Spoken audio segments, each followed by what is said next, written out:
میں ایک گزارش کروں گا اور بات کلوز کروں گا. آپ ذرا متوجہ رہے اور اس بات کو سنیں، اور ہو سکے تو آپ اس ویڈیوز کو آگے شیئر بھی کریں اور مکمل لوگوں تک اس کی آگاہی کو پہنچائے. میں جو جملہ کہنے لگا ہوں ذرا سمجھیے. میرے بھائیو، رسول اقدس صلی اللہ علیہ وآلہ وسلم کی امت پہ کڑا امتحان آیا ہے. اس وائرس کی شکل میں امت مسلمہ ایک عظیم آزمائش سے دوچار ہے. تاریخ اسلام میں اس طرح کئی امتحانات گزرے ہیں، کئی معاملات گزرے ہیں، کئی آزمائشیں گزری ہیں. اگر ہم پرانی آزمائشوں کے نتیجے سے سبق حاصل کر لیں، مجھے اللہ پر قوی امید ہے. رسول اقدس صلی اللہ علیہ وآلہ وسلم کے ان آنسوؤں کا واسطہ دے کر کہتا ہوں، میری بات کو ضائع نہ ہونے دینا. ضرور اللہ اس وبا سے پوری امت کو نجات عطا فرمائے گا. وہ کیا ہے؟ مسند دارمی میں امام دارمی رحمہ اللہ روایت لائے ہیں. الخصائص الکبریٰ میں، اس طرح وفاء الوفا میں، مختلف 20 کتب میں موجود ہے، کتب حدیث میں، کتب سیرت میں، کہ رسول اقدس صلی اللہ علیہ وآلہ وسلم کے بعد ایک زمانہ ایسا آیا، صحابہ کرام کا زمانہ تھا. ام المؤمنین سیدہ کائنات صدیقہ بنت صدیق سیدہ عائشہ صدیقہ رضی اللہ عنہا دنیا میں موجود تھیں.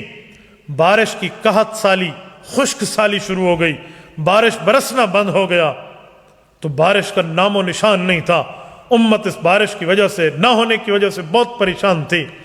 صحابہ کرام سیدہ عائشہ رضی اللہ عنہا کے پاس یہ بات لائے. انہوں نے عرض کیا، مجھے ایک بات پر قوی امید ہے، آپ چلیے رسول اقدس صلی اللہ علیہ وسلم کی قبر مبارک سے ایک اینٹ کو ہٹا لیجئے، اوپر سے چھت سے ایک اینٹ ہٹا لیجئے، تاکہ قبر مطہر اور آسمان کے درمیان کوئی فاصلہ نہ رہے. جب قبر مطہر میں اور آسمان کے درمیان کوئی فاصلہ نہیں ہوگا، اللہ کی رحمت برسے گی. ہماری اماں جان، خدا کی قسم، بندہ کو اپنی ماں کے ہونے میں اور ام المؤمنین عائشہ صدیقہ کے ماں ہونے میں کتنا فرق نظر آتا ہے. قرآنی ماں، اسلامی ماں، ایمانی ماں. وہ بات سچی ہوئی، صدیق کی سچی بیٹی کی بات سچی ہوئی. وہ اینٹ ہٹائی گئی، بارش چھم چھم کے برسی، بارش برس کے برسی. بارش ایسی برسی جیسے برسنے کا حق ہو. حدیث پاک میں ہے، اونٹ اتنے موٹے ہو گئے کہ وہ کھا کے ان کے جو گھاس ہو گئے وہ چربی والے ہو گئے، پھٹنے کے قریب ہو گئے. اتنا زیادہ بارش برسی اور واہ معاملہ ہو گیا.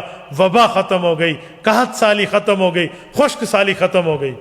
اے کاش ہمارے آج مسلم حکمران، اے کاش ہمارے یہ حکمران وقت آج سارے اکٹھے ہوتے اور مدینہ منورہ جاتے، وہاں کے حکمرانوں کو ساتھ لے کر مسجد نبوی میں پہنچتے، عین قبلہ، عین روضہ رسول کے سامنے ہوتے، اور رسول اقدس صلی اللہ علیہ وسلم کے اس روضے کے اوپر آج بھی چھوٹی سی جگہ موجود ہے جہاں سے کھولا جا سکتا ہے کہ اوپر سے ڈائریکٹ بارش برس سکتی ہے، اور جو ہے نا بالکل فضا صاف ہو سکتی ہے. آسمان اور قبر مبارک کے نزدیک کا معاملہ کچھ نہیں رہتا.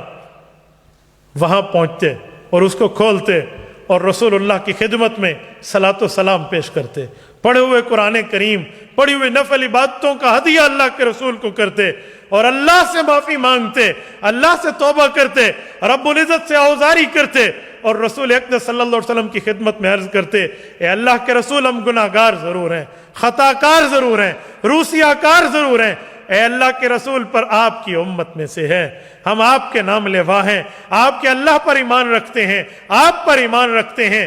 آپ اپنے اللہ سے عرض کیجئے، اللہ میری امت پر رحم کر دے، اللہ میری امت پر کرم کر دے، اے اللہ میری امت پر کرم اور فضل کے دریا بہا دے، اس وبا سے امت کو نجات عطا فرما.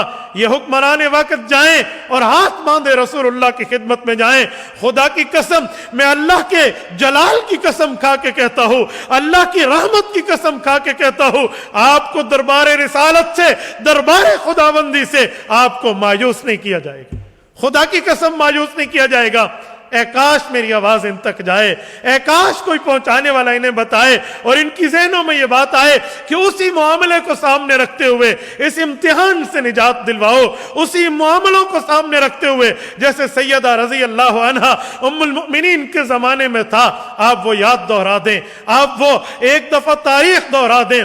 خدا کی قسم، علامہ اقبال اسی موقع پہ فرماتے تھے، گوا دی وہ متاع جو ہم نے اسلاف سے پائی تھی، زمین پر سریا نے زمین پر آسماں سے ہم کو دے مارا، ہمارا وہاں ایمان کہاں پہنچا؟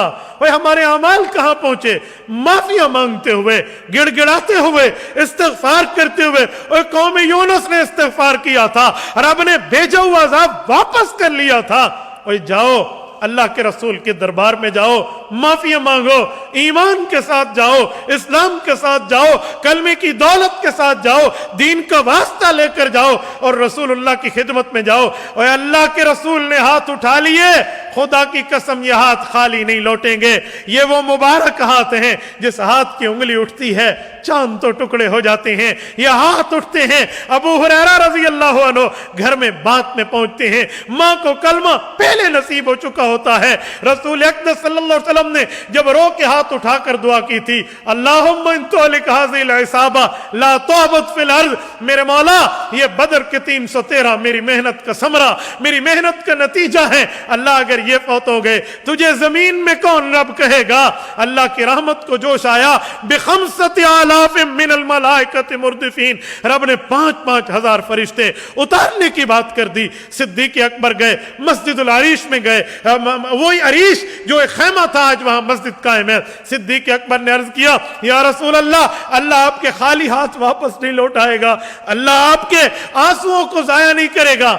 اے کاش آج ہمارے حکمرانوں کو ہوش کے ناخن لینا چاہیے. اور 53 ممالک کے مسلم حکمرانوں ہوش کے ناخن لو، آج تمہاری ذمہ داری ہے، آج تمہیں یہ حکمرانی کی دولت ملی ہے، جاؤ امر ہو جاؤ گے، جاؤ رسول اقدس صلی اللہ علیہ وسلم کی خدمت میں جاؤ، رب فرشتے بھیج کے ختم کر دے گا. فضائے بدر پیدا کر، فرشتے تیری نصرت کو اتر سکتے ہیں گردوں سے، قطار اندر قطار اب بھی. اے کاش جتنا میرے سے تھا میں نے پیغام بھجوایا ہے. میں اپنی قوم سے کہوں گا، اپنے دوستوں سے کہوں گا، سننے والوں سے کہوں گا، یہ آپ کے اوپر قرض بھی ہے اور پہنچانا آپ پہ فرض بھی ہے اخلاقی. یہ پہنچائیں ان تک، اے کاش ان کو ہوش آ جائے اور اللہ رب العزت اس معاملے کو رسول اللہ کی دعا کی خاطر بدل دیں. میری دعا ہے اللہ پاک اس وبا سے، اس بلا سے، اس وائرس سے، اس طاعون کی بہن سے اور اس جیسی معاملات سے ہمیں اور پوری امت کو نجات عطا فرمائے.